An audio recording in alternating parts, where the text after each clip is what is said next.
racial bias will always move through me. We never get through.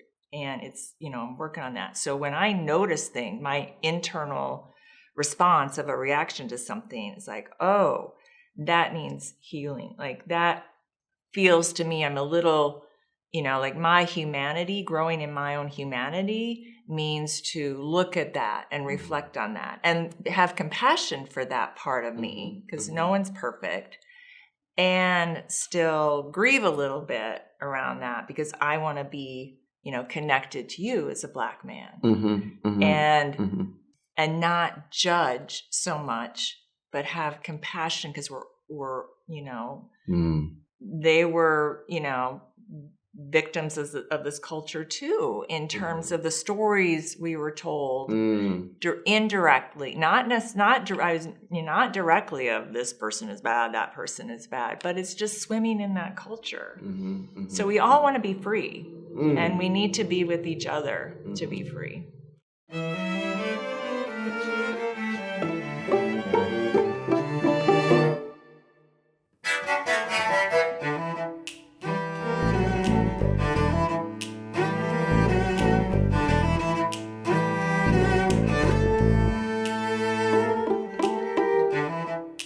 LeAnne, welcome to Unmute the Voices. How are you? I'm doing well. Good. Good to see you. It's good to see you too. Welcome Thank to you. the show. Good to be here in the Key to Change studios. Yes. So you are the executive director of the Renton Regional Community Foundation. My organization, Key to Change, has had a relationship with your foundation for a number of years. And you all are committed to providing resources to lots of different nonprofit organizations all across South King County and basically regionally. Right. You expand beyond Renton. And so I want to understand from your perspective as the executive director, what has been kind of the main issues and the main kind of problems that the foundation has been charged with solving? Great question. And thank you for having me here today. Yeah. And I love talking with you. We have had a relationship for a number of years, and I just love what you're doing, love your spirit. So kudos to you. Thank you. Yeah, so we are tackling, so there are a couple of things. One is we are about inspiring the joy of collective giving and wanting to connect people, ideas, and resources with each other. So, if we take a 30,000-foot view, our country, our region is still, we live segregated lives. And so not, around class, around race. And so if you think of a problem that we want to solve, it's around the problem of lack of connection, of lack of relationship, of lack of resources, and lack of experiencing community together. And so we do that by, connecting people with resources, with nonprofits for relationship building. Now, South King County, and I want to, yes, we are in the beautiful area of South King County. The funds that we hold at the foundation, donor advised funds, scholarship funds, other funds, fund all over. Heavily throughout Washington State, heavily in South King County, the majority in South King County, but it's beyond that and even, outside of the state. But for South King County in particular, this area has both a lot going for it in its richness of creativity and diversity and imagination and community. And as King County data show, a lot of inequities reside here. And a lot mainly for Black and brown folks who experience the highest rate of death from COVID.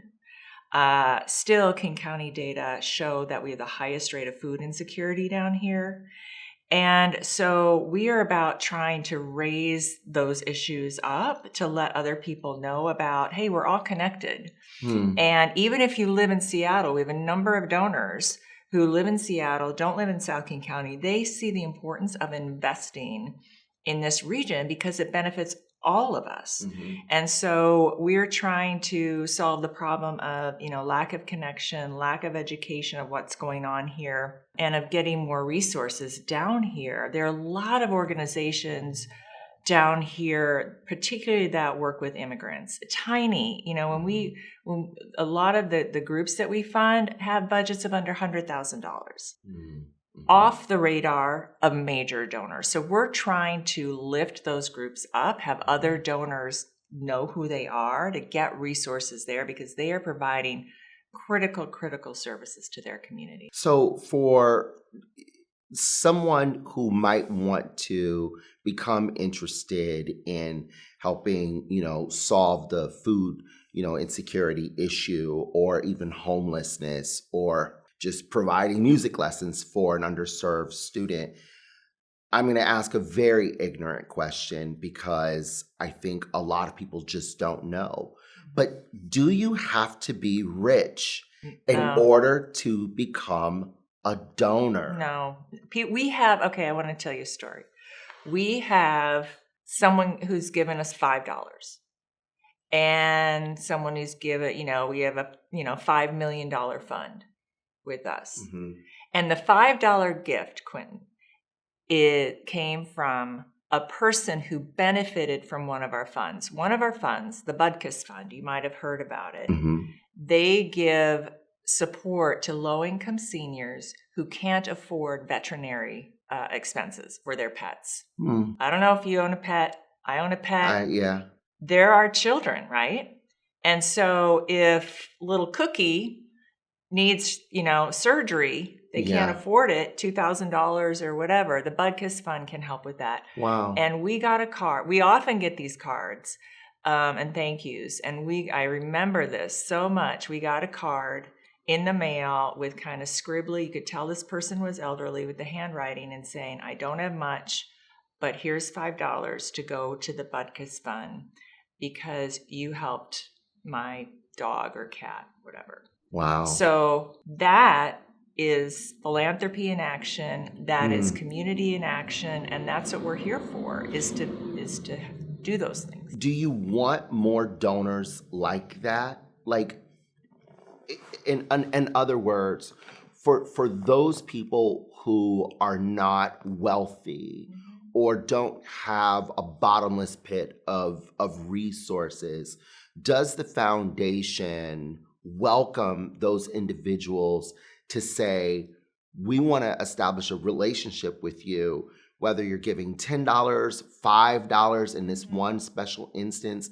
Like, how welcome is everyone to give to different causes? Everyone is welcome. Now, to create a fund, like a donor advised fund, where you want, how that works is, here I've got X amount of dollars and I want to create the Dr. Morris Fund.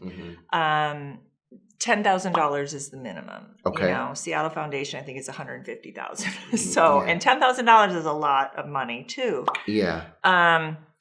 But to give to our Care Together Fund, the CARE is an acronym standing for Communities Aligned Around Racial Equity.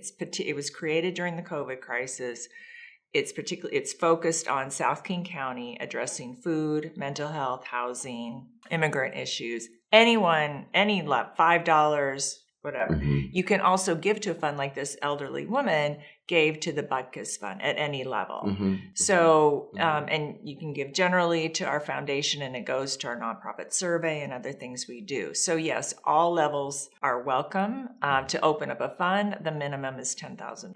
So is that $10,000 monthly, annually? No, just so a one time, okay, and then to keep it in $10,000. Okay. So why do you think that there aren't more people who give to the Renton Regional Community Foundation who are solving or at least trying to solve a lot of these problems? Yeah, great question. Well, is it access? They might not. Is it just not knowing? Might not know about it. Might be giving in other ways. Might be experiencing donor fatigue. But for those people who are just sitting at home watching Netflix, right? For those people who might care about pets or might care about underserved youth or care about the elderly, but don't even know that that is even possible for them to give. What do you say to them? Well, here we are. Yeah. I say. And, if they want, because those are two different things. One is they want to give. That's good. But they don't know. Right. Right. Right. And so, we can have a conversation. What are your interests? A lot of times what we do is also play the connector role. So I've had this where even if they're not giving to us, they might call and say, do you know of an organization doing XYZ? And I'll connect them that way. We have a website. We did a storytelling project a couple of years ago called Together Stories of South King County. And we have a website around that. And on that website, we have a place where it says organizations, and it's organized by education, or, you can just go down and people can look at what they're interested in. So if they're interested in wanting to give, yes, call us. We can help kind of identify some ways they can be connected, either volunteering or giving financially. The other thing on my mind and heart too has been people not even wanting to. And that's... Are you finding that a lot? Well, that people don't want to give? I think that's where the issue of maybe donor fatigue and segregation. You've been fundraising, these studies like Giving USA or other studies show that people incomes of less than $60,000 give a higher percentage of their income because they're closer to the issues. And you think of a lot of philanthropy is alma maters or their churches. The churches, 85% of philanthropy comes from individuals, but a lot of that is heavily to churches. People are engaged. So if people are not engaged in their community, haven't been brought up that way, don't have a reason, it's easy to just kind of get in your tunnel and just kind of survive day to day. And that's where, I remember having a visit with the head of an immigrant organization here a couple of years ago, he just looked exhausted. And I said, how are you doing? You look tired. Yeah, we just need a van to transport our youth to mental health activities. And I'm thinking, I know a guy in Kennydale that could probably fund that, but they don't know. They're not neighbors. They're not in community together. Sure. So again, that's why our role with trying to make some of those connections help. Not in a transactional way, although sometimes that's okay because people just need the money, but in a relational way. Yeah. Sounds like what you're trying to do through just connecting people is help transform people's lives, like in the sense of this, van that was needed. I can't help but think also, this is a show that promotes people of color in classical music. We've had a number of different artists on, as well as artist leaders who have supported racial equity work or supported, just unmuting those underserved voices. I've known you for a long time, and one thing that I think has been the most consistent about you as a white woman is the passion, the resilience, and quite frankly, the courage, almost like a lion of courage. And maybe that is most appropriate because of your blonde hair. But you have been such an advocate for immigrant communities and underserved communities, especially people of color.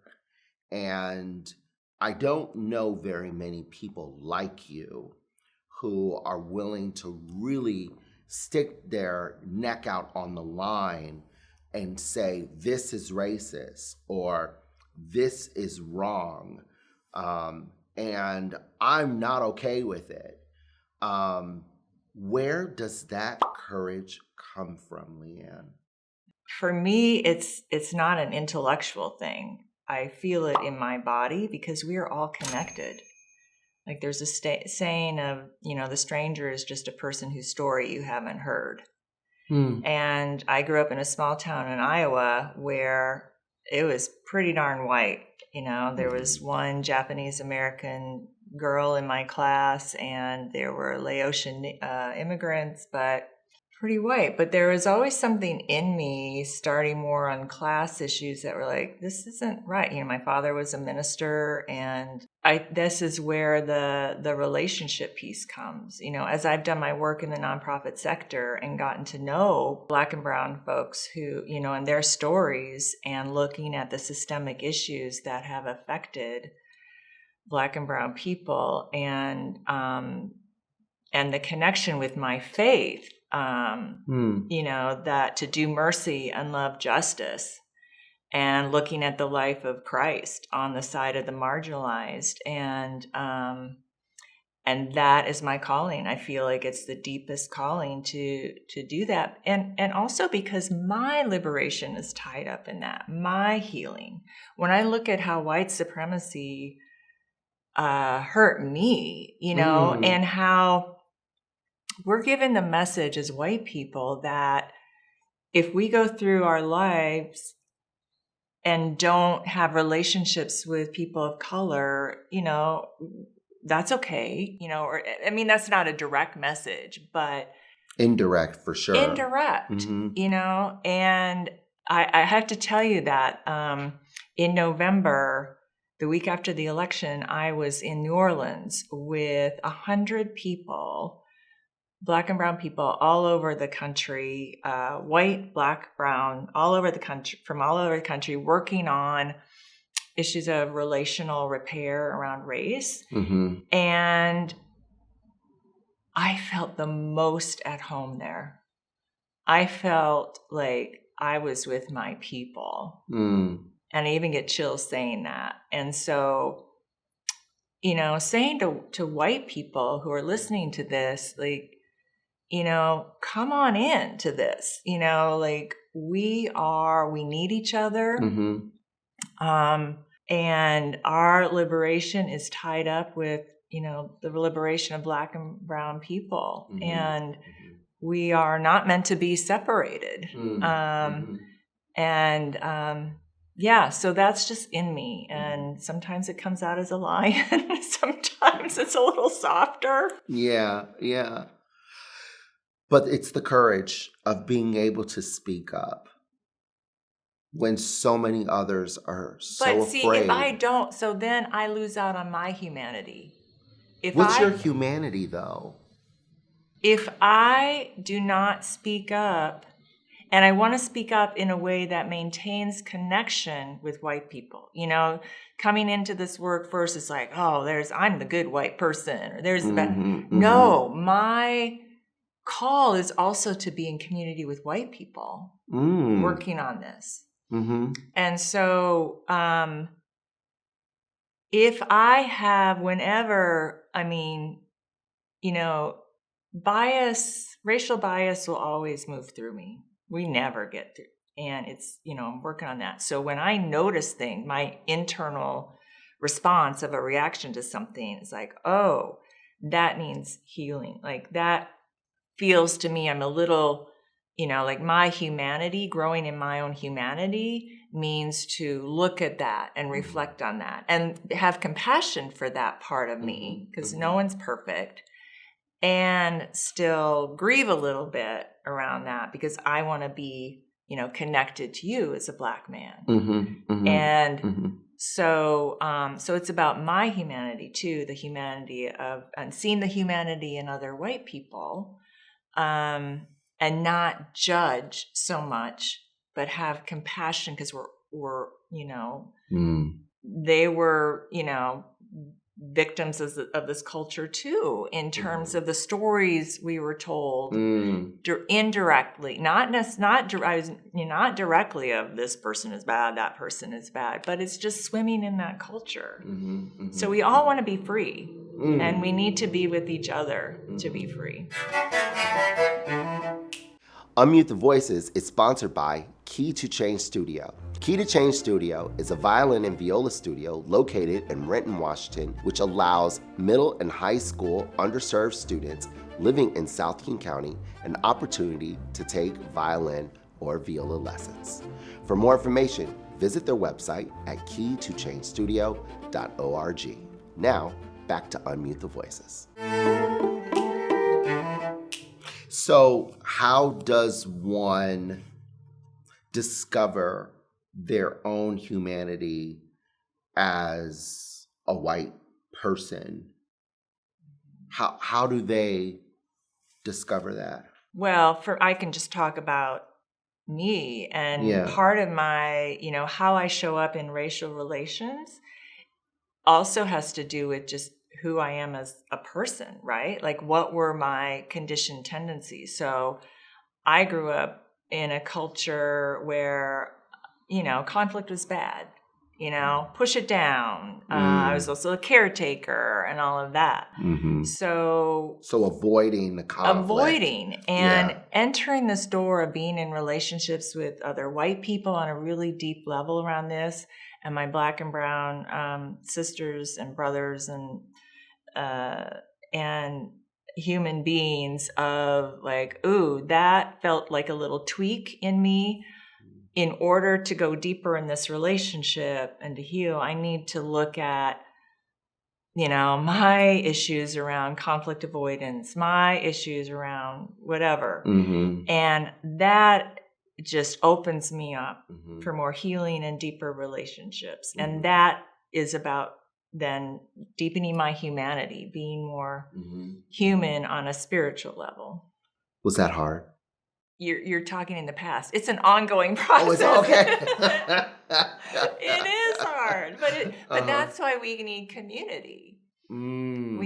So when you have those moments, do you call on your community and say, "Help! I'm having a moment"? Well, or sometimes. So I'll give you an example. So at this gathering in New Orleans, my really, really good friend June Wilson, you might know, who had set up, was talking, just giving messages to everyone. It's like white people carry the water. And so I called on, some of my white women who were in community with these different cohorts. And I said, I'll talk about this, what that means. And I had an experience the week before where I noticed a split-second judgment bias of a Black woman who came across my path, and it really grieved me. And so I was like, "Can I just share this with you? Can you just witness this for me?" And especially in this time when we're talking about carrying the water and just acknowledging, yep, that lives through me. Yep, that happened. Yep, thank you for still loving me. I'm loving myself. And so I think it just helps to name it and be a witness to it. And that's the value of community. And is there a moment in time when you have kind of those episodes, I guess, where you then have to kind of forgive yourself? Oh, always. Yeah, always. That's the role of, because shame and guilt, they're not helpful. You have to move through that. And absolutely. And that's where acknowledging, we're never going to be 100%. It's just, it moves through us. And that's part of the conditioning. And it doesn't mean I'm it's what, you've heard the good, bad binary. I'm not a bad person for that. I'm still good in my dignity. We all have dignity. And it's just acknowledging, there it is. There's this really great national trainer and white woman named Heather Hackman. And I've done some training with her, and she names it Super Whitey. Oh, there's Super Whitey again. Having compassion, like, okay, you showed up, bye, you don't need, just kind of having compassion for yourself. And so when one goes through this experience of forgiveness, of compassion, of humility, which sounds like an enormous amount of humility has to occur from within. What can a white person expect with a person of color? How does that dynamic change? What relationships are established, or what should be just expected once a person has started on this path? I don't want to be in a position to say what a person of color should expect. No. What's the white person? What if a white person starts to go travel down this journey? What can they expect in the relationships they have with people of color, Black people, when they start doing this? Well, I can just share what my experience has been in terms of an incredible deepening. And this has been years, you know. And so it wasn't just during George Floyd? So I remember, here, like, I've heard from my Black friends, like, all these white people now want me to be their friend. I'm just asking. So, was this post George Floyd's, passing that this reckoning happened? Well, and before that. So I started my cohort work, after the first Trump election. I've been doing this work for a while, and, at Women's Funding Alliance, I worked with a lot of women, Black and brown women. But there are a couple things to expect that I experienced. One is just the gift of deepening friendship. Second is be prepared that you're gonna have to, as Resma Medicum says, do your reps, my reps, which is practicing, is like the reflection of the bias, because so that I can stand in the charge of race, that I can hold it. There was a situation I was in a number of years ago. I was co-facilitating with another white woman and two women of color, and I had an interaction. I went up and I kind of interrupted, and one of the women, the Black woman, kind of rolled her eyes at me and just said, "What are you doing?" And I had I left the room in tears. And we talked about it later, and she said, that she responded that way more harshly to me because she knows I can take it. And Wow. There aren't a lot of white people. This is what I've heard from the Black and brown, in my different cohorts is work.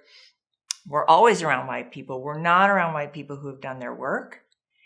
And so that was one. It's like, the more I do that work, the more I have to practice being able to stand in the charge of race when some things happen. And to have the gift, just the incredible gift of the deepening of relationships. There's another situation we brought in for women of color to talk to a group of white women who I was working with, to really say, like in a fishbowl, and this was facilitated by a Black woman, to say, this is what we really think about white women, and to just have the white women hold it. And I remember one of the Black women who I had been working with closely, because I was a staff member at an organization and she was on the board. We were working on some, racial education. And she said, "Well, I never think white women have my back." And I'm like, wait a minute. You and I have been working together, I'm one of the good ones. In my mind, I was doing that. And then it's like, yeah. There's no way I could understand her reality of decades of having white women fail her. And so just being able to, in those moments, not take it personally, do your own reflection, your own work. That's why white people need to be with each other to help process the emotions too. It's like, oh, this happened and this is what I felt, and I wanted to get defensive, or I wanted to have the tears come, and and having the emotional intelligence coupled with the psychological safety of being able to be vulnerable and transparent, right? For that Black woman to be able to share that. and for you to also be able to receive that, and then you then take it to your community and then share it again. Right. It almost feels like a circle of accountability. Yeah. On all people's parts. Right. I'll just add one thing. I said I didn't want to speak for Black and brown people, but there's one Black woman in this is shared by a number of them who've been part of this group we've had for like 6 years of white women and Black women. And she shared this publicly, so I can share it. But she says that she now has more compassion for white people because she has created these close relationships with white women that before she would lose patience, like if they showed up sick at work or it's like, why are you sick? You have all these privileges, and now can be like, oh, you're sick. Oh, I think that, again, there is kind of this community of accountability and kind of reckoning with one's own personal biases and the whole racial equity work that really goes into the acceptance of having a transparent conversation or interaction with one. And I have always respected you, but I'll now say it really publicly that I do really respect you because you're not afraid to have those, really uncomfortable conversations. But you have those uncomfortable conversations through a lens of compassion and forgiveness that I think is really admirable. And it's not combative. And I think that is where a lot of white people get nervous, right? Is they're afraid of the conflict, which you mentioned earlier, or even the delivery of being called on their lack of accountability, which could feel combative, right? And lowering that resistance. And so I commend you, and I will say that's why Key to Change is giving you the Community Achievement Award. Oh, thank you. Yeah. I mean, the work you do at the Renton Regional Community Foundation and the work that the board is doing to support you and just the whole foundation, I think is really outstanding. And I'm a product of the Renton community. I grew up here and went to the high school, and I just think that it's just very noble work that you and the foundation are doing. Well, thank you. I couldn't believe it when we got your call. Yeah. We were going right into a board meeting, and yeah, we are so excited, and particularly coming from you, I mean, right back at you. I am have been so in awe of you since I met you and all that you've been able to create here. And this talk about community, the sense of community and being able to utilize your students at our Celebrate event all the time. And then, so it's a mutual admiration society here. Thank you. Well, thank you so much for being on the show. Thank you. I really appreciate it. This is so enlightening, and I hope that our listeners and viewers really were able to take what you said to heart, because some real good food for thought. Thank you. Appreciate it. And thank you as well for being on this episode of Unmute the Voices. I'm Dr. Quinton Morris. Enjoy your day.